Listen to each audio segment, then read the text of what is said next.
Is this thing on? Can everybody hear us? I sure hope so, because we have a lot to talk about.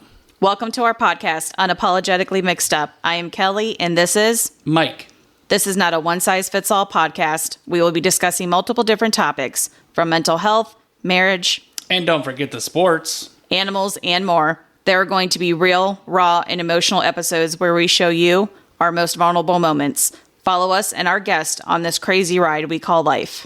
And don't forget to follow us on our socials, Facebook, Instagram, TikTok, and our email address is unapologeticallymixedup@gmail.com.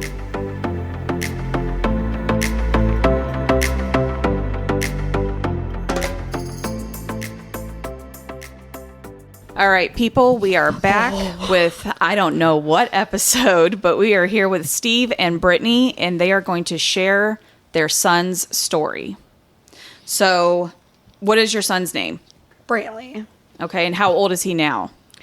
He'll be 7 in May.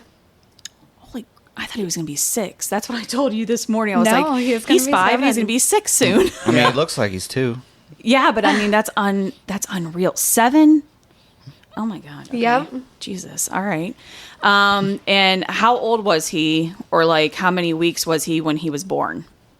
He was born at 24 weeks, so I was 6 months pregnant when I had him. And why was he born that early? What happened? Basically, short version is I had a shortened cervix. There was no Pun reason. intended. There was no like reasoning for it. It just happens sometimes. So basically, at 21 weeks, I went in for an anatomy scan, and they pretty much were like, "You're in labor. Like, are you okay? You're having contractions." It was the one appointment he didn't come with me. Oh, God. He was at work. Yeah. So I was such a mess, like crying, hyperventilating. So they had to call Steve. And they were pretty much either like, you have to come pick her up and get her to the hospital, or we have to I call was there. 911. No, you weren't there, babe. Yeah, because your water broke when you went in the bathroom. Yeah, that's because you took me to the hospital. Oh, yeah, that's right. Okay. My bad. That's insane. So it broke on its own? Yeah, but that was at 21 weeks. Remember, they let me go home and I was on bed rest. Okay. Did you block some of this out? Might like have been. I trauma don't know, because all I response? remember is like we immediately, when the water broke, we immediately went to ER. Yeah, that was when I was 24 weeks. Remember, Maddie and Jacob just came home, and I came over to you, and I was like, they think I'm in labor. Like, I have to go to the hospital, because I was actually bleeding. Oh, my God. And we thought, like, we were losing him. But they said, no, we actually just think you're in labor. Like, you need to get to the hospital. We got there, and literally, I went to go pee, and my water broke everywhere. I thought I peed all over the floor. Right, right. I just stood there like frozen, screaming for him, and he ran to the bathroom, and yeah, it was like I was actively in labor. So you were 24 weeks at this point. Yes. Yep. And then, obviously, did you have him vaginally or C-section? So obviously they immediately got us out of triage and got me up in a room. I have a hard time, and I don't know if you do too, I have a hard time like distinguishing the time frames. Everything felt like it happened within seconds. Sure. But when we got up to the room, and I feel like I remember my mom and dad and my brother being there. Was my brother there? Or was it just my parents? I don't remember anything other than just you going immediately to the... To the ER? Yeah. Or to the OR. A lot something's wrapped. Wasn't he like, there's still stuff wrapped around his neck as well? He was like in distress. Yeah, it was he in was distress. like starting to not breathe. Yeah, I think his heart rate was dropping. So then they had to hurry up and get him out. Was the cord wrapped around his neck or no? I can't remember. I honestly, like, It is a blur. I've learned from therapy as a trauma response, like a lot of our memories are fuzzy from Yes. not even just from Brantley's birth, but like some of the ICU stays, some of the traumatic times in the NICU, like when he coded. A lot of those memories are kind of blurred, so we just try to piece together what each of us remember. Yes. I felt like I remembered one of my brothers was there, but I could be wrong. I know my parents were in the room, though, but basically doctors and nurses flooded our room and just took me out. I didn't even get to tell Steve. I didn't even get to tell him bye. He didn't come to the OR. He wasn't allowed to. Oh, yeah, I wasn't. So he was just left in the room with my parents. No, my mom was there because Oh. she took Maddie and Jake, I think, because for some reason they were there. I don't know. That was a weird day. It was a weird day. So I don't know. I guess I've never even asked, like, how it was for you while I was in surgery. Oh, just anxiety, yeah, because they don't, they said they don't know if, the baby would make it. Sure. And I don't know, with her either. I don't know what kind of, situation it was, so. And I was put to sleep. So it's not like a normal C-section. Usually mom is awake. Yeah. Dad is in the room Why did they put you to sleep? because it was such A rush. They had to get in there quick, so they just tore, like, it had to be so quick. yanked him. Like, I was so sore for so long. I mean, I was in excruciating pain. And Brantley was completely black and blue. I mean, remember those first pictures of him? It was scary. He was like purple. Yeah. And it was not because of lack of oxygen, though he did have issues breathing. It was all bruises because of how violently they had to get him out. But Yeah. that was evidently what was necessary for him to survive. Oh my God. So from there, he went to the NICU, obviously. And do they know what has caused all of his disabilities? Like, did you know that going into this birth, like he may have some disabilities? Oh, yeah, they pretty much tried to talk us out of keeping him.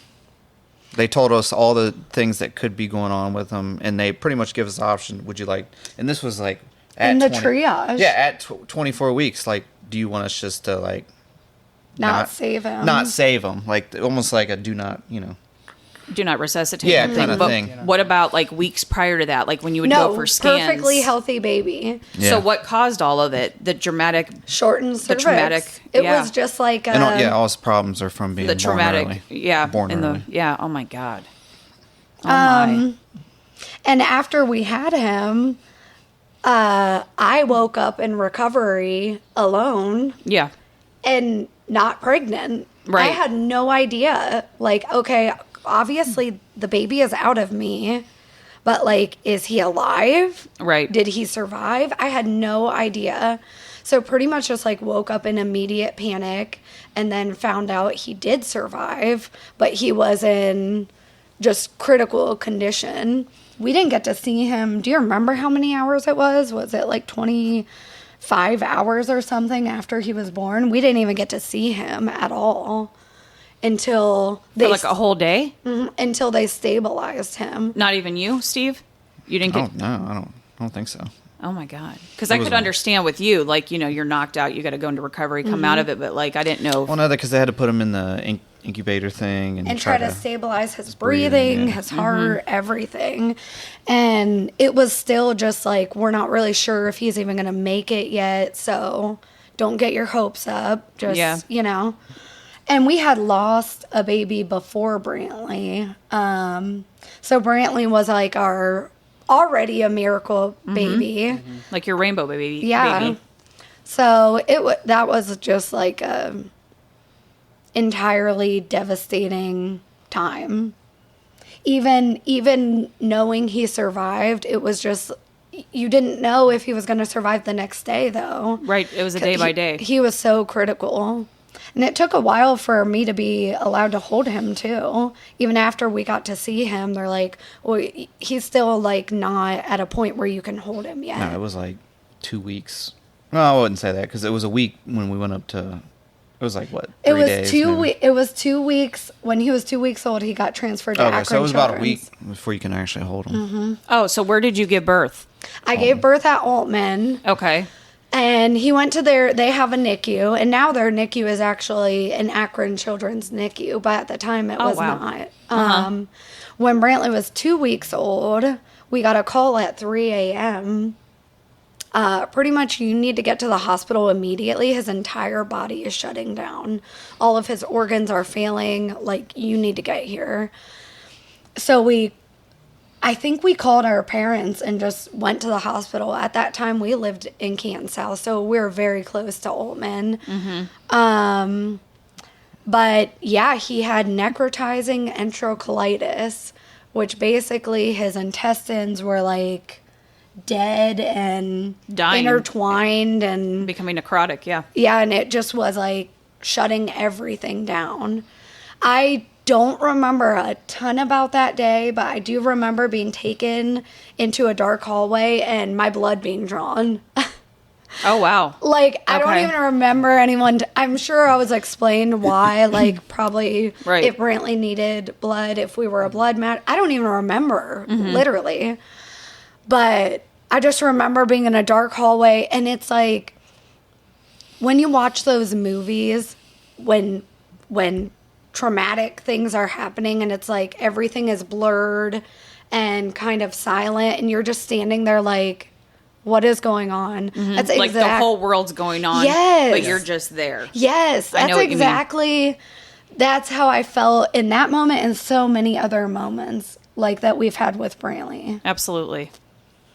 and that was just a crazy. That became a whole crazy day after we arrived at Akron. Well, yeah, because then they had to do the surgery real quick, and they said he had a 50% chance because he was so tiny. He's only 1 pound 11 ounces. So Oh, my God. And they had to, just like like- a little peanut. they had to do surgery in the incubator. Mm-hmm. So like they cut his little belly open, rip out intestine. You can imagine how little those intestines were. Yes. At 1 Yeah. pound. So like, and then try to like take pieces out and then sew them back up. It's crazy. Definitely a good doctor for sure. The surgeon doctor. Wow. Dr. Bollinger. Bollinger. Great doctor. And then he didn't even go to the OR. They did this operation in his NICU room in the incubator, which the incubator is a glass thing you literally just put your hands in. Yeah, so It's he just- wasn't even. He had to stay in the incubator, so they had their hands through the little holes doing the surgery. So like, That's even that's insane. crazy. yes, I didn't know that they could do that. No, yeah. Right. So they had us come in and like say our goodbyes for the most part in case something happened. So And my parents were there too, and they left the room too. They spent some time with Brantley, and then everyone, the respiratory team, the nurses, the doctors, the surgeon team, all stood outside his room, and it was just me and Steve. That's gonna make me emotional. In his room, just spending like possibly our last moments with him. Right. And then we just experienced that a year ago. Yes, you again. did. That was insane. I want Yeah. to talk about that later on because that was insane. I updated him like he knew you guys. Haven't I showed you pictures of their son like over the years? I'm like, look, he's Yes, walking. He's like, ooh, whose kid is that? How do you know him? Have you ever met him? I'm like, no. And I've really never even met you. I was like, I just followed her and I had to tell him how I, knew of you guys and stuff. But I mean, that was insane. But okay, so he did the surgery, he survived. So then he moved up to Akron Children's NICU. Yeah. Okay. Yep. And how long was he there? He was in the NICU a total of 9 months. That's insane. Wow. and every month we thought he was going to come. Like it looked good, and then Something It went else. south. Something else happens. Yep. He had, I want to say he had like 5 surgeries just during his NICU time. Because so they had his intestines out, just like outside of his He had body stomas. Yeah. 2 stomas on each outside. side, and then they put him back in after so long, and then It's too- had to go back in there and do it again because it like tied back up into a knot again. And this is always a risk. This will be a risk for the rest of his life. So we always have to like be very aware of symptoms of necrotizing enterocolitis, which we'll dip into again when we talk about what happened a year ago. So what causes that? Like what do they know what keeps causing it? Oh, what causes neck? I don't know exactly. This is when we would be like, Maddie, look up the causes of necrotizing enterocolitis. Yes. I don't know if it's like prematurity or like that amplifies Or it. if that made him It could like be. higher risk for it, maybe. Because I heard slower development of there was, like- organs. yeah, there was like a commercial or something like that on that was like babies in the NICU getting that. So I don't It know. must if that's just be something- related somehow. Yeah. Prematurity, maybe. So when you guys brought him home, what was that like that first day? It was scary. Oh, it was very scary. I bet. He was on oxygen. He was on oxygen, nasal cannulas, strictly tube fed, with a G tube.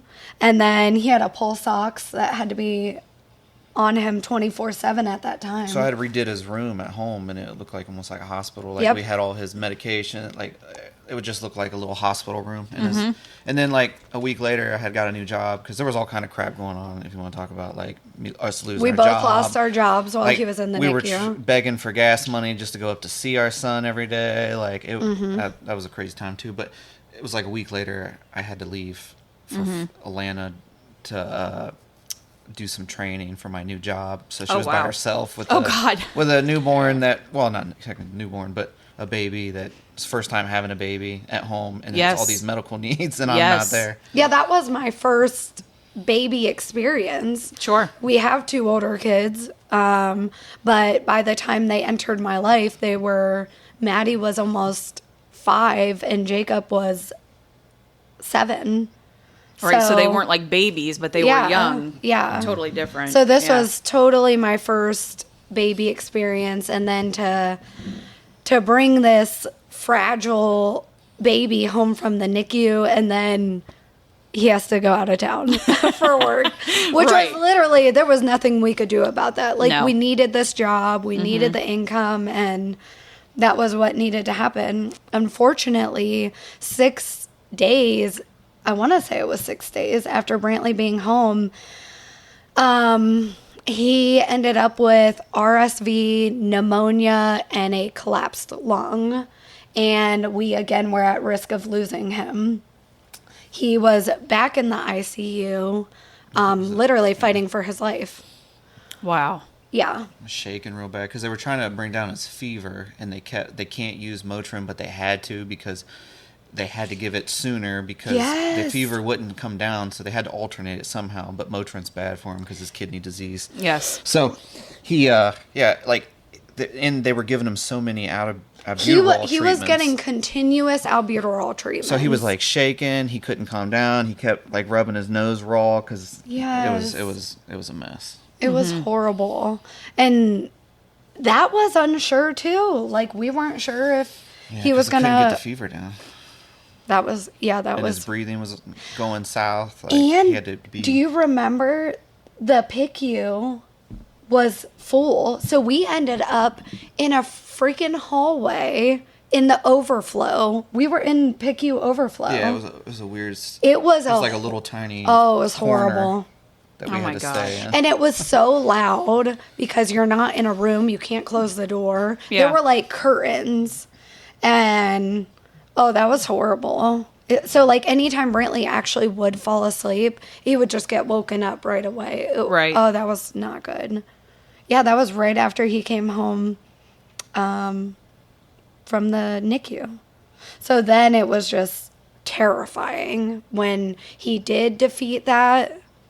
And then coming home, I was terrified. Right. Just like, no one come near him, no one touch him. We didn't really take him anywhere other than the hospital because he had so many appointments. Right. But How long was he in the hospital for the RSV pneumonia? I would say that was another couple weeks, would you say? And so from there, did he have any other major issues going on? Like any more long hospital stays? I can't really gosh. remember.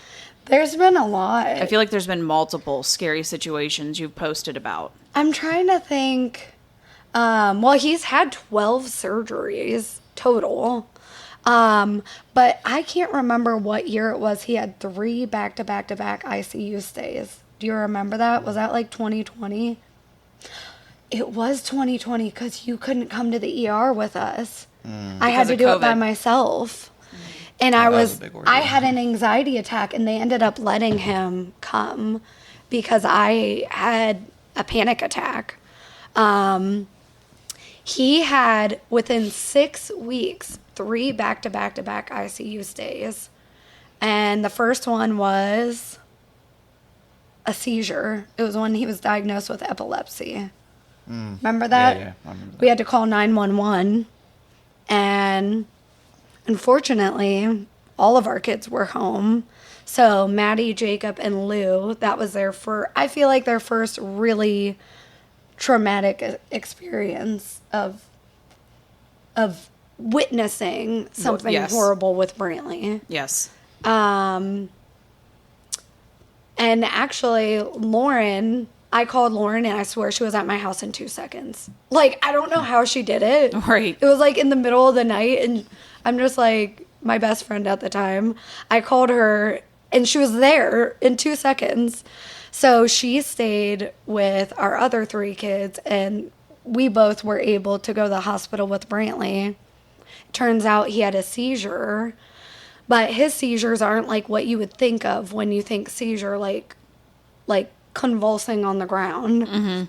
He literally just went limp, turned completely pale, and his O2 sats and everything remained normal, though. That's what confused us. And his heart rate was fine. Mm-hmm. But he was limp and unresponsive, and then would like wake up screaming his head off, and then go limp again. Wow. And so then I remember sitting on Brantley's floor holding him, and he's limp. And I'm trying to wake him up. You were on the phone with 911. You were literally like running back and I forth. just feel like they were taking forever. I mean, I'm sure it wasn't, but Right, I when you're in felt that like it. situation. And it's so weird because when we are in those situations, I'm definitely the more anxious of the two of us. But for some reason in those situations, like, I feel like I remain very calm, and I swear you could have ran up the wall, been running on the ceiling. Like, I was like, where the hell are these ambulance people? Like, it feels I like was it's just been like, 2 how is hours. he moving that fast? You're like, calm down. And I'm just like, I don't know. It's so weird. It's so weird how our roles I just flip. feel like if he like died at that point, like I just don't want to be sitting there staring at him. Like I want to try to. I don't know. It's just a weird situation with like when it comes to. You don't like, have control. how I handle it. Yeah, I don't feel like sitting there is doing anything, but also running around not looking at him is not doing anything yeah, but either. you're expressing yourself. Like you're getting your anxious out or something. And for me, it was like really important to record. This is going to sound really weird. And we actually received a lot of backlash for it. Yeah, a lot of hate. A lot of backlash during a time when I didn't feel like we needed that. It was important for me to record what Brantley was doing so that I could show the doctor. 100%. Because even to this day, we still use that video to show his nurses when we get a new, we have home care nursing. Yes. So when we get a new nurse, I literally pull up the video, and it's horrible to watch. But I'm like, hey, this is what his seizures look like, and you need to know that. Yes. You can't. So they know. Yeah, because what if he does it, and they're like, what's going on with him? Did he faint? Well, You know he's what I having mean? a seizure. Yeah. And that was how we got the diagnosis, because they did an EEG on him to find or like detect seizure activity, and it was fine. They didn't see anything. Oh yeah, that whole experience was really bad. It was I got a video horrible. that I put together. It'd probably make everybody cry if you could throw it up. But it was a bad time. Like he was really ill. Like he was dying. He was. And he was so stressed the one time, like freaking out and screaming, and it was sad because they had to like give him a shot to like pretty much knock him out. Like Yeah. And it was just scary because like he just was so upset, and there was just like nothing you could do. No. Because I don't know if he was having a seizure, but they were hooking up all the EKG stuff, and like it was stressing him out. And I think him getting stressed causes the seizures. Now Stress we've induced. we've determined that definitely like he does have level 3 autism, and a lot of times with that does partner anxiety, and he does have like medical PTSD and anxiety. Sure. But we have found that anxiety can trigger his seizures. So If he's it's like too worked up, too mad, like screaming a lot. Yes. Then he'll like go like lethargic or whatever they call it. Lethargic, And that's when you can tell like it's about to possibly have one. Does he still do the same type of seizure? Yeah, he does. Okay. Yeah. He just had one, and I think we do very good at handling it now. Like it's still scary. Sure, of and I course. think. But it's almost kind of like clockwork too, because you guys know what to do. You know where to fall in place. Yeah, because the last time he had one, we didn't call 911. We didn't need to. No. He kind of got himself out of it. And we do have a didn't- kit or something like that. If I was going to to ask, do you have a kit? Do you have to give him something extra when he comes out of it? You only do that if he is seizing for 5 minutes straight, and you do have to call 911 when you do it because it lowers the blood pressure. So you just got to make sure. And he has so many other ailments that, like, especially lowering his blood pressure. Like, he has stage 3 kidney disease. Right. So they, like, watch his blood pressure closely. Yes. So we would have to call 911, but for the most part, like, we are able to get him out of the seizure, and he recovers really well, but each seizure can cause an acute kidney damage. So it's like, Right. it's like everything affects something else. Absolutely. So He's medically complex. very, Yes. Yeah, every sickness can cause another ding on his kidney too. A cold, a literal cold. Yes. Yeah, and like colds seem worser than he had COVID twice. Didn't bother him at all. Like, What and a you champ. think with like his lung disease. COVID took me down. Me too. Yeah, I me thought I too. was gonna die. He's got lung disease, kidney disease, all this crazy stuff, and he had COVID twice. Never phased him. Didn't even look like he had COVID. I think he maybe coughed a couple times, But but when even his O2 was like, Oh my but when he God. gets a cold, it puts him in the hospital and like he's about to die. Like that's how That's crazy. insane.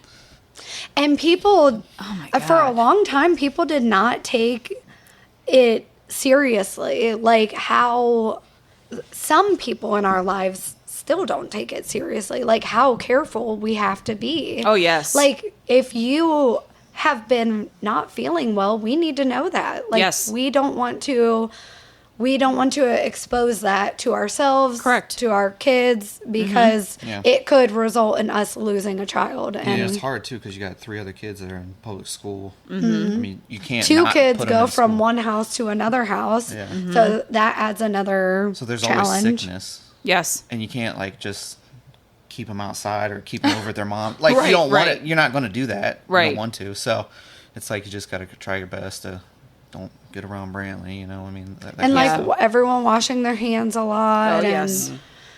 But I think we do a good job at handling it. And now we, like in the beginning of our journey, we did not have a relationship with God and we didn't have faith. And I think that has helped us in the past couple years, even when we are facing crazy things or sickness or whatever. We like have a lot of faith. We don't live in fear anymore. Good.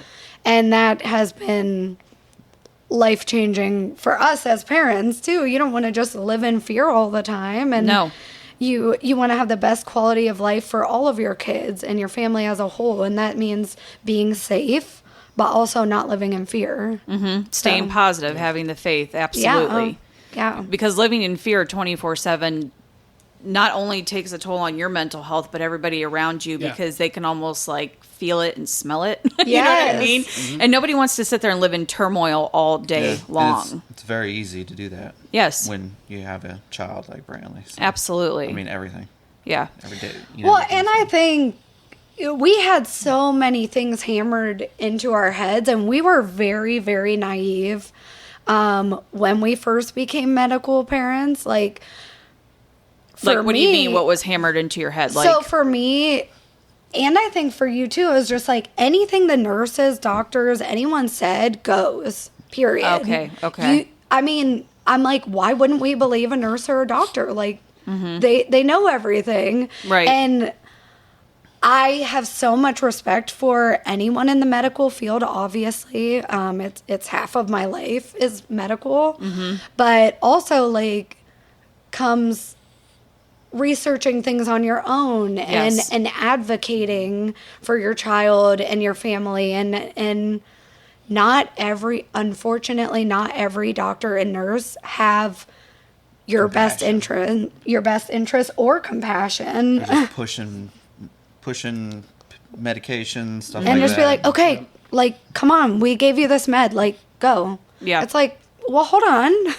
We're, Right. like, dealing with some stuff. Like, and this is a very fresh thing, but, like, Brantley, I would say it's probably been a year now that Brantley was diagnosed with blindness in his right eye. Brantley has stage 4 eye disease. He went blind after that last surgery. After the last we almost lost ICU. him. Yeah, after the last ICU stay. But I can remember sitting in that consult room, and this is how it went. So Brantley was just going in for a sedated eye exam. Normally, people don't have to be sedated, but he has severe PTSD, so, like, it's totally necessary. I think we knew that he was blind in that eye. You can just tell. I know exactly what. Yeah, you can just tell. You could tell just from looking at the pictures, like, progressively, something's not right. Why is your eye blue now? Right.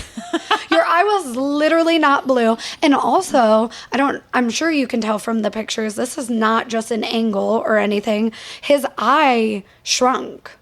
His eye yes. is significantly smaller Yes. on that right Because side. he lost all the fluid. Yeah, so all the fluid was literally leaking out. Well, it had been since the ICU stay, I would say about a month of me sending pictures, concerned messages. Like, I don't know, something just does not seem right, guys. Like, I don't think this infection, like, healed. Yeah. And we just kept getting, like, well, I'm not concerned. You know, it's all good. Everything's fine. Well, he lost his eyesight. Literally, I'm sitting in that consult room. Doc comes in and is like, well, unfortunately, he is blind in that eye. He lost all function in that eye. And we want to remove the eye in 2 days. See you Wednesday. The whole eyeball.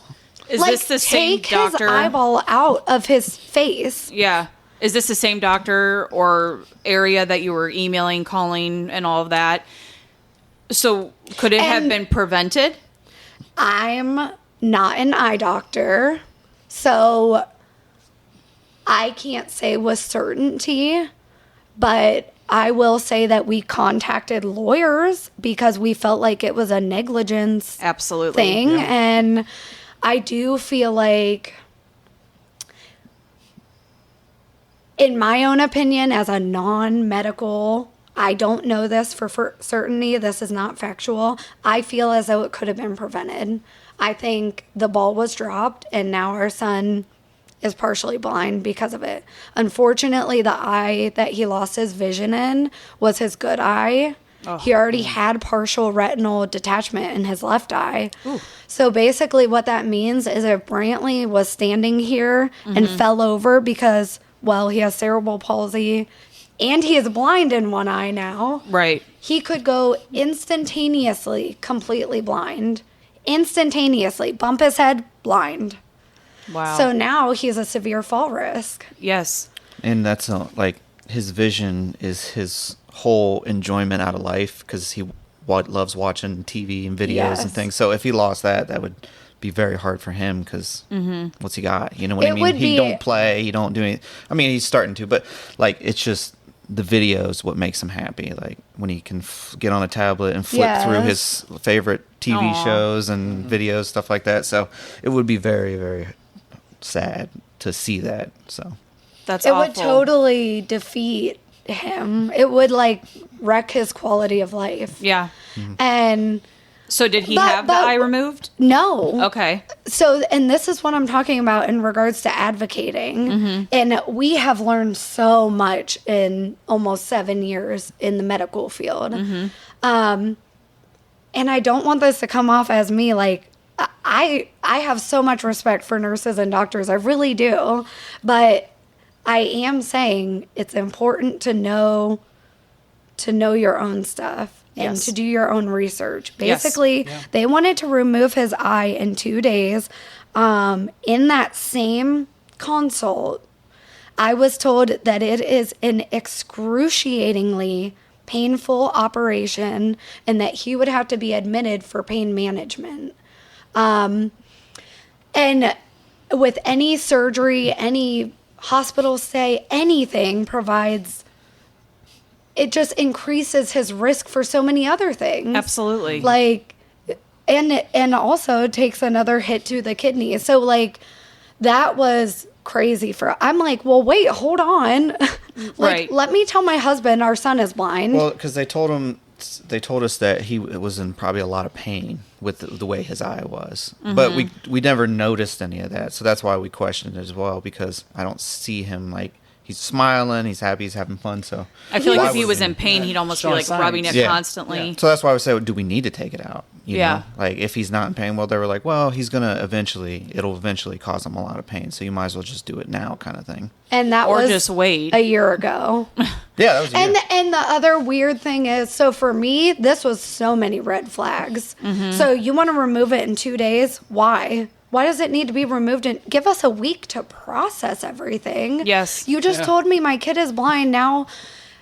And I think what a lot of other people wouldn't even think of is like, this also changes everything for our family. Like, if we removed his eye and it wasn't necessary, like, think of his siblings. I don't know. There's just so many aspects. Like, Change the whole feature of his looks and stuff yeah, like that. and it's not that that's what's most important. Yeah. Obviously, if Right. it was medically necessary and he was in pain, we would want to do what's necessary. Sure. But the fact, it felt like a cover up. Like, I'll just say it. Do you, Honestly. you Yeah. don't? Do you Get rid still of go it. to him? That doctor? Does he still see Brantley? And I'll explain why. Yeah, get rid of it so there's no investigating. So and there's no evidence. That's what it felt like for me. I think something during his last ICU stay, the one where we almost lost him, something happened and hit his eye. Like in the process of emergency, it could have been an accident, like, because they were in a rush trying to keep him alive because he was like slowly dying. And something could have bumped, hit it, something. Or dropped in his Yeah, eye, dropped which in it. that's a risk. When you're in the hospital, that's a risk, and we're aware of that. But they could have done every single thing that they could have done to save it, because there are ways to save it. Yeah, and his eye was being treated in the hospital. So the crazy thing was, remember when it was huge? Like, it was like, do your dog's eyes ever flip out? Like their bottom lid ever flip out? Yes, I had a dog that had that. Ugh. That's what it was. Oh, my his God. eye and Brantley's in a coma at this point. Yeah. So I'm like, walk up and I'm like, what the heck is wrong with his eye? Right. Why does his eye look like that? And I'm not kidding you. The nurse said, oh, doesn't always look like that? I'm like, first of all, y'all should have charting Yes. saying like what. Okay, I'm not a nurse, but I'm pretty sure that they chart like every ailment. Yes. Like an abnormality. hey, he has a abrasion here. Oh, yeah, because every time we take him in there, he's got like a little, I don't know, birthmark kind of He thing. has on a his back. hemoangioma. And they're always concerned about it, and they always notate it. So they yeah. do that. Yeah. Yeah. And so I'm like, lady, obviously, like, there was no, his eye does not always look like that. Yeah. Anyways, they end up treating it as an infection because he was getting antibiotics, he was getting cream in his eye, like all kinds of things. When we left the ICU, his eye was not fully healed. We were continuing to do drops and stuff at home. So, But then it kept getting smaller. and going then from big and I to continued to say, bro, I think something's wrong. And it was like, it was very weird. The reason we continue to see that eye doctor, he has seen Brantley since he was 2 weeks old Right. in the NICU. That's when Brantley was diagnosed with ROP, which is retinopathy of prematurity. It's very common in premature kids. Stage 4 is the worst. And he would get metal clamps that would hold his eyes open to get eye exams. Do you remember that? Mm-hmm. I think 2 times he had to have a procedure where they put needles in his eyeballs. He gets needles. You get needles in your eyeballs? Why do you get that? What do they call it? I don't know. It has to do with my diabetes. I know that. Okay. Because So, he I had know. an like out of control numbers, A1C and stuff. And now they are in control, but Yeah, they every 8 also, weeks. And it's go. per your eyeballs? it's the pressure. They Okay. check the pressure. They do. Okay. There's Is it the- fluid Is it the, building up in one of like the veins or something? which eye is it? Left eye. Okay. Wow. That's Yeah. interesting. Are you asleep when they do it? No, they just numb it. They do put, numbing like, a drops. I don't know. Well, Was he It's some asleep? kind of cream. No, because he I wasn't had a asleep. piece of metal in my eye one time, and they had to pick it out with like a needle, and they just numbed it. Yeah, it was that's so what they do. sad Yeah. because he You was don't feel alone anything, too. so. No. So he was awake when he had these clamps. Oh yeah, and that was every week. Once a week he had to have those eye exams. My parents couldn't even stay in the room. They'd have to leave the room, and I would go stand by Brantley, obviously, and hold his hand and stuff. But anyways, and he ultimately, I think he's a great doctor. I think he made a mistake, and I think he tried to cover up that mistake. And I think he loves Brantley, and I think he had a lot of healing to do after that. I don't think he's a bad doctor. I think he made a mistake, and unfortunately, Brantley's vision was affected as a result of that. But that's kind of where I stand with that. I don't think he's a bad doctor. I don't think our pharmacy is a bad pharmacy. They made a mistake. Y'all, when I'm telling you we've had some crazy stuff happen, we don't even have enough time on this podcast, but No, that one's a good one too.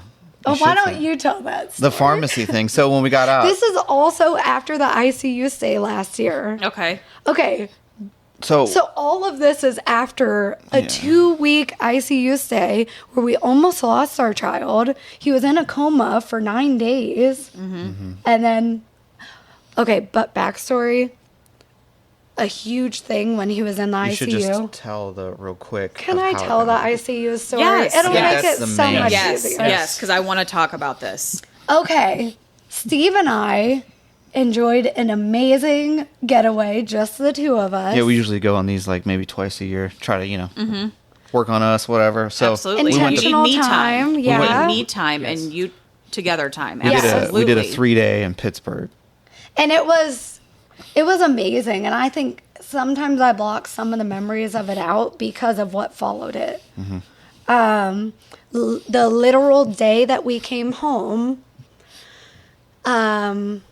Brantley was like acting off, he was just lethargic, right? And we thought there might be some like little bits of depression, like he might have just missed us and been sad. But I think he fell asleep on you. Remember? On your lap, you were sitting in the blue rocking chair, and he like fell asleep on. Why did we call 911? Oh, it's because we hooked up his pulse sock and it just kept dropping and dropping. His oxygen level just kept dropping and dropping and Yes. dropping, and like we couldn't get it up no matter what we did. We didn't have oxygen back in the home at the time, so after so long, you can't. There's nothing you can do. We don't have no oxygen. We now have oxygen. We used to have oxygen.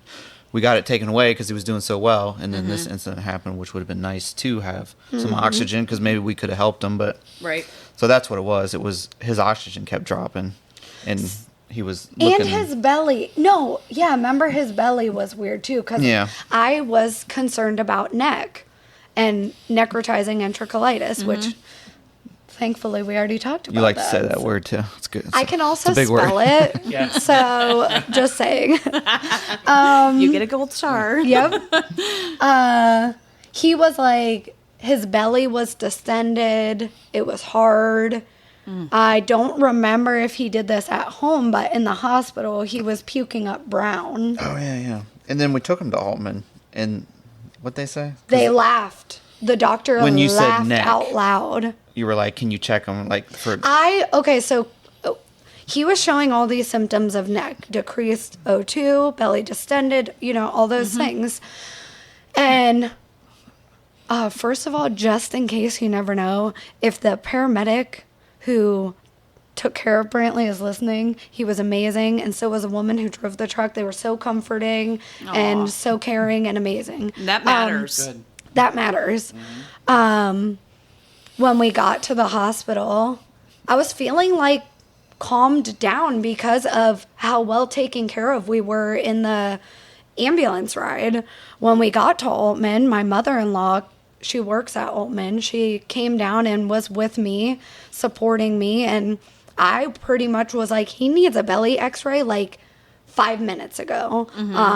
He's very medically complex. He has a history of neck, and he's showing all the symptoms. Like, this needs to happen like immediately. And I'm crying. I'm like so worried.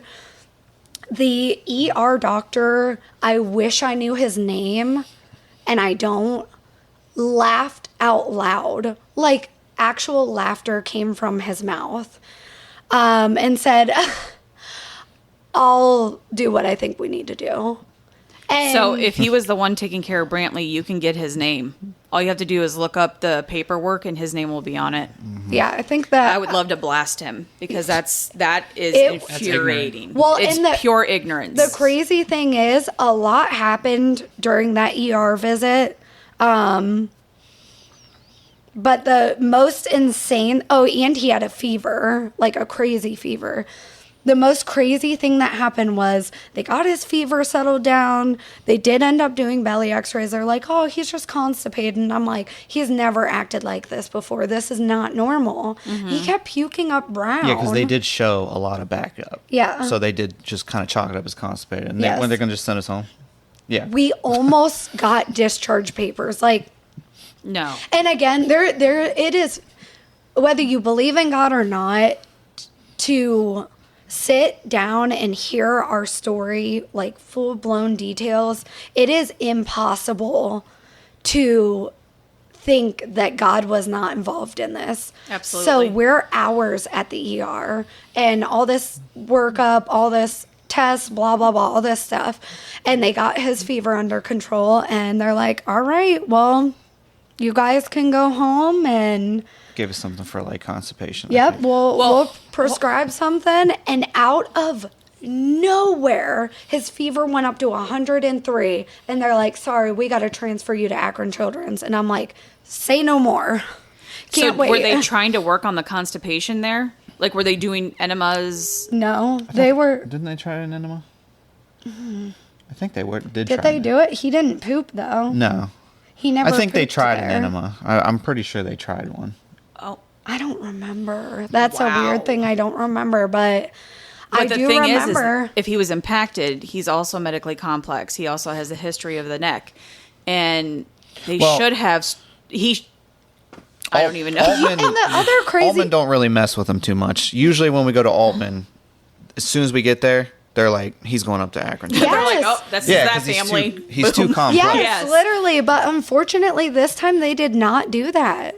Like, they But they were going to send him home, still Yeah. compacted, Yes. with knowing all of his history. Yeah. That, what? Like, oh, here's a script for Miralax, Colace. You know what I Yeah. mean? Like, what? Exactly. And No. Because she went up with him because we had the kids. yeah, And you... I stayed home that night. And then So- she was up all night, though. Oh, it was horrendous. I hadn't eaten since 10 a.m. Remember, we got Panera bread when we left our getaway. Yeah. But we never ate again. Like, at home, we never ate because then stuff was weird with Brantley. Mm-hmm. So I would say we maybe left Altman at like midnight, got to Akron Children's ER. Brantley is still puking up brown. And immediately Akron Children's is like, oh my gosh, we got to do this. We got to do that. He's showing signs of neck. I mean, they were like panicking like me. And I'm like, oh, okay, I'm not crazy. This is cool. No. But then they kind of determined it was constipation as well. So it was just more or less like they were trying to give him enema, trying to get him to poop was basically their solution. It was like, So- let's get him to poop. Yeah, so then I think it was like 6 a.m. We left the Akron Children's ER and got a room because at like 7 a.m. or something, you came there. Yeah, and I work from left. home, so I just brought all my stuff up because he was doing pretty good. Like He was like playing on the tablet. He was babbling. So like she went home to take a nap because she needed to nap and like relax. And I like had been up for 36 hours and I hadn't eaten in 22 hours. Oh my God. So yeah, I'm just sitting there, you know, and they're still doing the, you know, I think they came in, did an enema or something like that, trying to get him to poop, and everything was good. And then his oxygen, because they had him hooked up to pulse ox, his oxygen was starting to drop a little bit. And they were like, they came in, and they were kind of a little concerned, or, you know, like, what's going on? So they pumped it up, stuff like that, and then left. You know, still doing okay. He started getting kind of like where he was just kind of just sitting there relaxed rather than up, like talking and stuff like that. And then he just kept dropping. And then they started kind of getting really concerned. And then, you know, they hit like a button and like 30 nurses start running in. And He coded. yeah. And this was just out of nowhere because it happened quick. Yeah. So, and I was by myself, and I'm just like, you know, what the heck? Like, and they all Right. just grab him and start running him up to the ICU. And I had to, you know, try to call Brittany and like, hey, you really got to get here because, like, something's going on. Like, they didn't really tell me.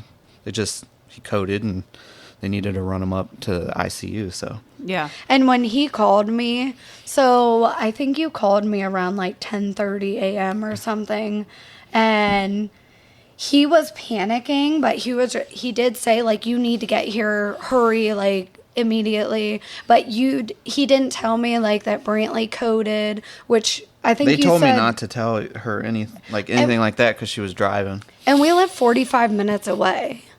So simultaneously, while that was happening, I called my mom freaking out. Like, I was full blown having an anxiety attack.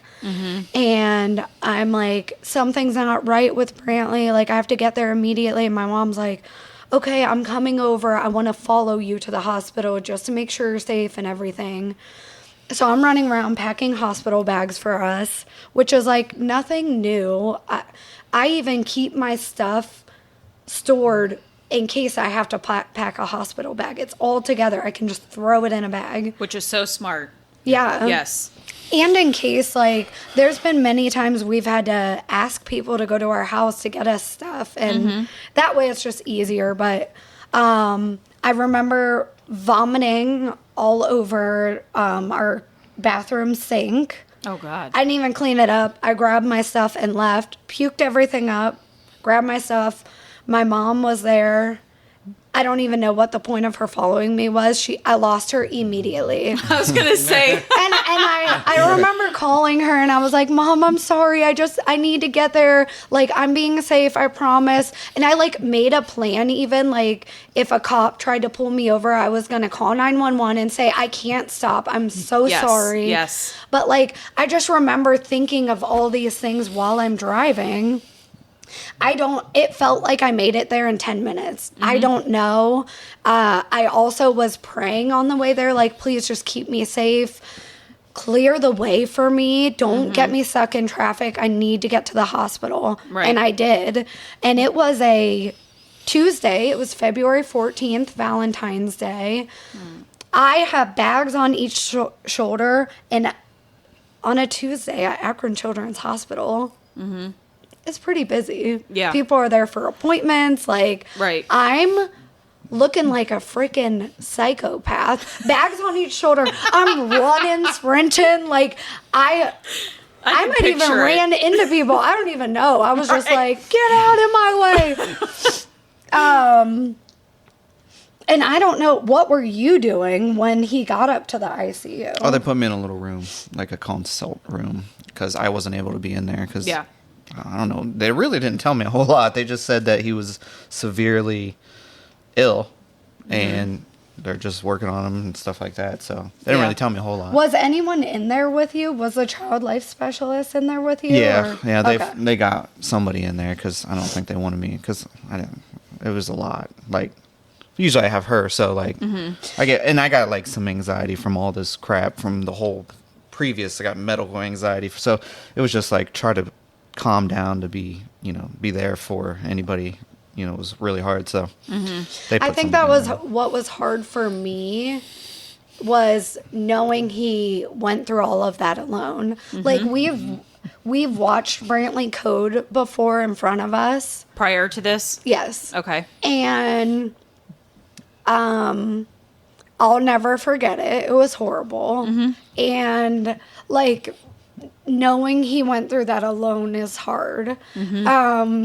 Especially because he does have like really bad anxiety in hospitals, and he's just not usually there alone, right, like without me. Right. So that was hard. And when I got to the ICU, it's a locked unit. So usually you have to ring a doorbell, and then who are you here for? And it's a whole thing to get in. But the doors were wide open, and I don't know if it was a child life person. I think it was the main nurse. Or the NP. The NP. The NP was standing there, and she was like, Brantley's mom? And I'm like, yeah. And again, I have no clue anything that happened. And I'm like, yeah. And she's like, follow me. So usually they take you to the room, and you see your kid, and you're like, oh, okay, this is what's going on. And I think I like handle the medical stuff better, just because Steve works a full-time scheduled job, right? Whereas my schedule is more flexible, so I do all the appointments and everything because I'm capable of doing that. Makes sense. Yes, which is great. But when I'm following her, she turns into this little room. And I walk in, and Steve has his head in his hands, and he's crying. And that's all I see. And that's all I know. Like, I have no idea, like, at this point, like, is Brantley alive? Right. Is he... Unfortunately, at that point, he was already in a coma. So, like, the... Medically induced? Yeah. Because they were doing, I think when I got there, they weren't doing the PICC line. They were doing the A line. So you had to get a PICC line and an A line.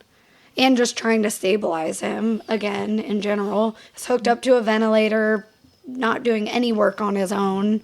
I remember the pictures. Yeah, everything was supporting him. He was on a lot of support. Yeah, then we were able to, so they brought us in while the people were still doing stuff, because they got the one line in where they didn't need to like be all suited up or whatever, so we were good to go in. And the main, was that the NP, I guess, the other one, we kind of asked, because he was laying there, he looked really rough, like, is he going to be okay? And she was like, well, she pretty much said, I don't think he's going to make it through the night.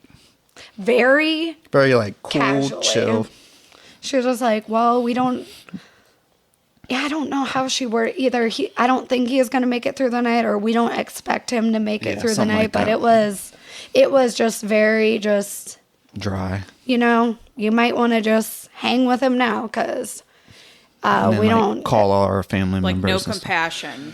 No, not really. And I think with some, I'm sure an ICU doctor, that's probably, they go through it so much, like it don't affect them, I guess, you know what I mean? And it probably shouldn't, because it would be hard for them to do their job. Right, because they would be like a mess trying to tell you stuff. Yeah, they So probably kinda have to disassociate. And I could never do that. I could never. Me either.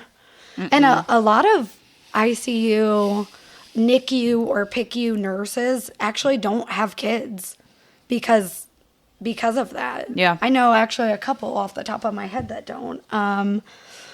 But yeah, we were pretty much just told to call your family and friends, and if they want to come see them, like, we'll make exceptions. And now this is what I had a hard time remembering. Your mom, my mom, and your mom, and my dad. Yeah, Okay, I think so. No, your dad wasn't there yet. But your mom was there. Yeah. Okay. See, there's like so many parts that are so hard to remember. You're just literally like, wait. It's just like really hard to retell it. I get, like, anxiety just talking about sometimes. I can tell you. And I would say that I don't blame you. That's not cool. Another, But like, it's good to tell.